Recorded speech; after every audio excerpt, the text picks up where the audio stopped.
Selamat pagi Ibu Guru, perkenalkan nama saya Kadek Teguh Mahendra.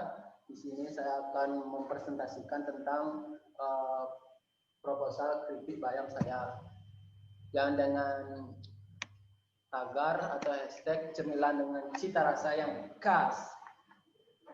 Saya Kadek Teguh Mahendra, nomor absen 13, kelas 12 IPS 3. Daftar isi saya yang pertama ada business overview, yang kedua ada analisis usaha, yang ketiga ada analisis SWOT, dan yang keempat ada perhitungan keuangan. Yang pertama, business overview. My company. Di sini kita bisa lihat ada logo saya yaitu Keripik Bayam Medan. Perkenalkan perusahaan kami ini akan berdiri pada tahun 2021. Kami di sini akan menerapkan sistem kerja pasti dan kualitas yang utama dari perusahaan kami.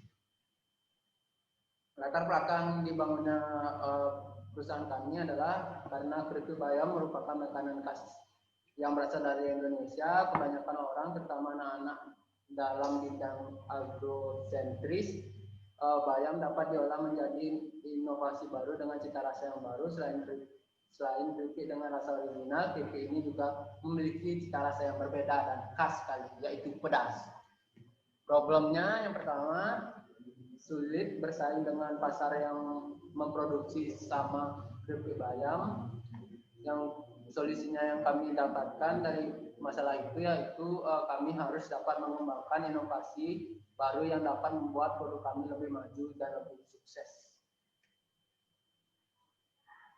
Lalu UAM, saya Kadek Teguh Mahendra, jujur, saya bersikap jujur, bertanggung jawab dan bisa mengambil keputusan, tapi saya mohon maaf agak sedikit ceroboh dalam suatu hal. Introduction. Di sini produk ini sangatlah berbeda dengan produk pada umumnya, produk bayam pada umumnya, cemilan pada umumnya, dan lebih modern daripada cemilan yang kita bisa lihat atau rasakan. Di sini kami mempunyai flavor rasa yang pedas. Ya, flavor yang pedas.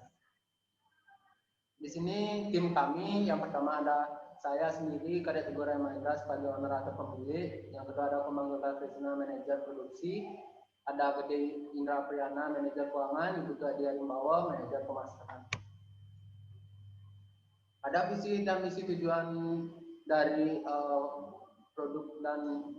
produk atau perusahaan kami. Yang pertama, visinya memberikan kepada pelanggan pengalaman berbeda paling berharga dan menyenangkan. Misinya membangun kehadiran kuliner lokal dalam menghadapi globalisasi.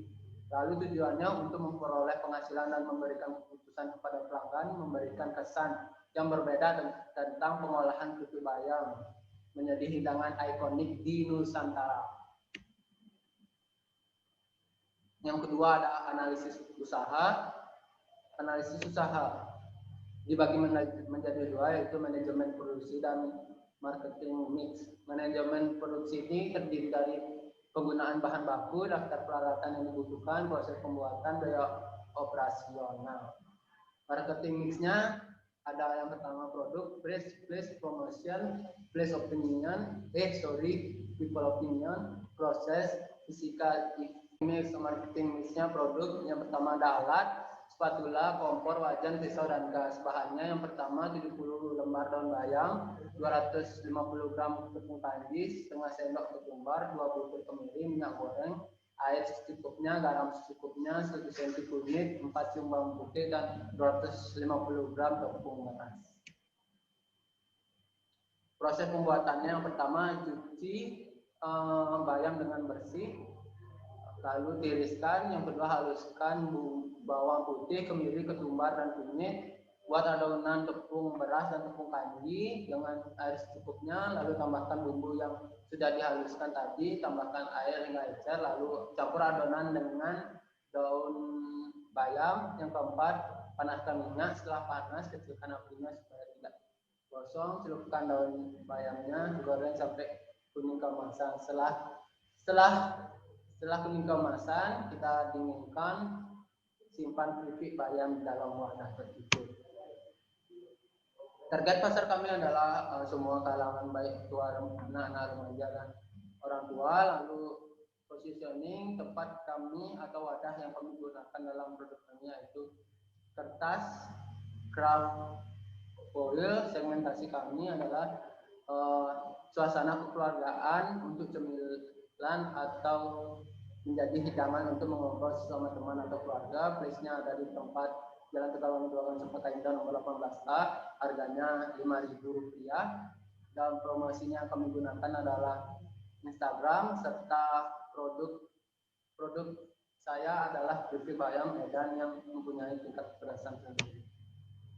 Lalu people, karyawan dari perusahaan Kripik Bayam Medan ini dituntut untuk selalu ramah, sopan, rapi, dan mampu bekerja sesuai dengan tugas yang telah dibagikan. Selain itu, karyawan yang bekerja di perusahaan ini harus memiliki sikap jujur, disiplin, bertanggung jawab, cekatan, dan tidak bermalas-malasan. Adapun prosesnya, pada proses produksi dapat diketahui bahwa perusahaan Kripik Bayam Medan mendapatkan pasokan bahan-bahan baku yang berbeda. Pembelian bahan baku dilakukan seminggu sekali. Proses pemasaran menggunakan kertas craft foil yang dibuat semenarik mungkin. Kami memasarkan produk secara langsung maupun online di Instagram kami.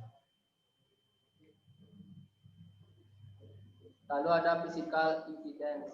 Visi dari perusahaan Kripik Bayam Medan ini terdiri atas tempat dengan luas 45 meter persegi yang terdiri atas ruang masak, ruang pengemasan, serta interior dan fasilitas yang lengkap. Lalu ada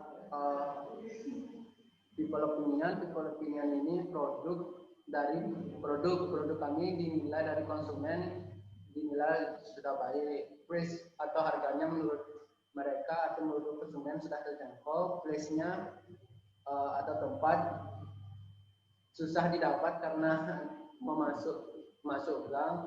Promotion kami sangat menarik karena menggunakan Instagram. Lalu people, dari hasil penilaian semua karyawan yang bekerja di perusahaan ini memenuhi kriteria sebagian yang baik, sebagian ada yang kurang disiplin. Prosesnya dari penilaian yang diberikan proses produksi, proses pemasaran, dan proses penjualan yang dilakukan sudah tepat. Selain itu semua dapat membeli produk tersebut mudah karena sudah ada 2 warung kecil terdekat. Physical evidence menurut penilaian konsumen bersih tempat produksi bayam tersebut dan toiletnya pun juga sudah baik dan bersih. Lalu political powernya, pemerintah menyarankan untuk tidak menggunakan plastik, maka dari itu kami di sini menggunakan kertas craft foil supaya tidak melanggar aturan dari pemerintah. Di sini ada penggunaan bahan baku. Penggunaan bahan bakunya ada nama bahannya daun bayam, tepung beras, bawang putih, ketumbar, kemiri, minyak goreng, tepung kanji, dan garam. Total dari penggunaan bahan baku kami ada Rp79.500. Lalu daftar peralatan yang kami butuhkan, kompor 2, wajan 2, spatula 2, pisau 2, gas juga 2. Totalnya ada Rp437.000. Daftar perlengkapan lainnya ada biaya transportasi, biaya kemasan produk jadi, dan biaya gaji pegawai. Ada biaya transportasi itu 1, biaya kemasan produksi jadi itu sekali buat itu 70, biaya pegawai itu 4, jumlahnya 75.000. Biaya operasional itu biaya tetapnya ada Rp437.000, lalu biaya variabelnya ada Rp154.500, jumlahnya Rp591.500. Yang ketiga ada analisis pasar. Analisis pasar ini yang pertama ada potensi dan segmentasi. Di kawasan kami dan sekitar masih jarang yang menjual keripik bayam, dan di sini kami melihat bahwa kesempatan usaha kami bisa berkembang dan lebih maju. Lalu proses profil konsumen, target profilnya kami adalah seluruh lapisan masyarakat, baik itu mulai dari muda, anak-anak, tua, dan remaja. Lalu strategi pemasaran kami bisa secara langsung kepada konsumen dan bisa juga kami melalui Instagram kami atau media sosial kami. Di sini straight, jarangnya usaha sejenis, modal untuk menjual usaha kecil, bahan baku banyak tersedia di Denpasar, tempat produksi di Denpasar banyak, bayang kita mengenal kondisi cuaca. Weakness, jumlah tenaga produksi terbatas, produk tidak tahan terlalu lama jika ditaruh di dalam kulkas karena tanpa pengawet. Opportunity, dapat dengan mudah memasuki target pasar karena masih jarang orang menjual keripik wayang di wilayah Denpasar. Lalu ada trade, tumbuhnya usaha yang sejenis dengan bahan baku yang berbeda, jaringan pemasarannya luas, perubahan selera konsumen, keadaan kesediaan bahan baku yang terbatas atau tidak mencukupi permintaan dari konsumen. Yang keempat ada perhitungan keuangan. Perhitungan keuangan ini menghitung BEP, fixed cost atau biaya tetap ada 437.000, ada variable cost 154.500, ada variable per unit 154.500, dibagi 70 bungkus karena kita sekali memproduksi 70 bungkus jadinya dapat 2.200, harga jualnya 5.000, kontribusi per unitnya 2.800 atau keuntungan per unit. BP unitnya biaya tetap dibagi margin kontribusi per unit mendapat 437.000 dibagi 2.800, 156 unit. Jika kita kurang menjual daripada 156 unit, kita akan mengalami kerugian. BP harga jual dikali BP unit 5.000 dikali 156 unit mendapatkan 780.000. Balance sheet aset 1 juta rupiah, lalu dikurangi liabilitas 551.500 sama dengan ekuitas 408.500. Estimasi pengeluaran biaya bahan baku sekitar 79.500 ditambah biaya perlengkapan lain 75.000, biaya peralatan 437, kita dapat estimasi pengeluaran itu sekitar 591.500 rupiah. Menetapkan harga jual biaya variabel ini 154.500 dibagi hasil produksi 70 produksi sekali produksi ditambah laba yang diinginkan 2.800 sama dengan 5.000 rupiah. Estimasi laba hasil produksi 70.000, harga jual 5.000 dikurangi biaya variabel 154.500 mendapatkan 195.500.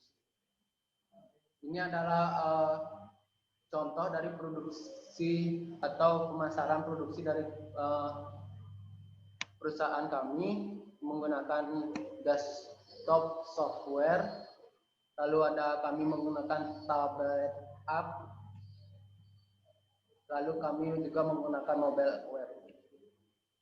Sekian dari video saya. Bila ada kesalahan mohon dimaafkan. Dadah.